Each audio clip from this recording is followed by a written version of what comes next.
इतिहासात 10 मे 1857 रोजी Indian rebellion of 1857 ची सुरुवात मेरठ येथे झाली होती.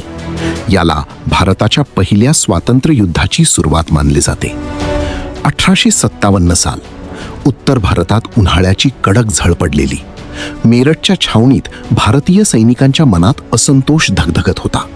बाहेरून सर्व शांत दिसत होतं, पण आतून वादळ तयार होत होतं. त्या दिवसांत एक अफवा वेगाने पसरली. नवीन एनफील्ड रायफलच्या काडतुसांवर गायी आणि डुकराच्या चरबीचा वापर केला जातो. रायफल भरताना काडतूस दातांनी फाडावे लागत असे. हिंदू सैनिकांसाठी गाय पवित्र, तर मुस्लिम सैनिकांसाठी डुक्कर अपवित्र. सैनिकांना वाटलं की त्यांच्या धर्माचा अपमान केला जात आहे. छावणीत रात्रीच्या वेळी कुजबूज सुरू झाली. आपण किती दिवस हे सहन करायचं? एका सैनिकाने विचारलं. दुसरा म्हणाला, आज धर्म धोक्यात आहे, उद्या देशही जाईल. काही आठवड्यांपूर्वी मंगल पांडे यांनी बैरकपूर येथे ब्रिटिश अधिकाऱ्यांविरुद्ध आवाज उठवला होता. त्यांना फाशी देण्यात आली, पण त्यांच्या धैर्याने सैनिकांच्या मनात आग पेटवली. 10 मे 1857 ची संध्याकाळ. मेरठच्या छावणीत अचानक गोंधळ उडाला. भारतीय सैनिकांनी शस्त्रे उचलली. तुरुंग फोडून आपल्या सहकाऱ्यांना मुक्त केलं. ब्रिटिश अधिकाऱ्यांवर हल्ले झाले. लोक घराबाहेर आले. भीती आणि आशा दोन्ही वातावरणात मिसळल्या होत्या. दिल्लीकडे चला, हा आवाज सर्वत्र घुमू लागला.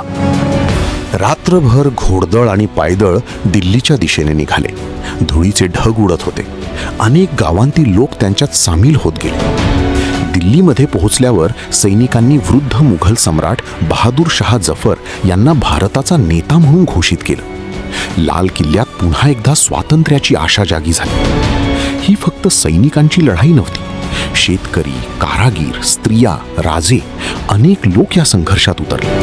झाशीमध्ये राणी लक्ष्मीबाई तलवार हातात घेऊन रणांगणात उतरल्या. कानपूरमध्ये नानासाहेब, तर मध्य भारतात तात्या टोपे लढत राहिले. जरी हा उठाव शेवटी दडपला गेला, तरी त्या काळातील लोकांच्या मनात एक गोष्ट कायमची रुजली. परकीय सत्तेविरुद्ध एकत्र उभं राहता येतं.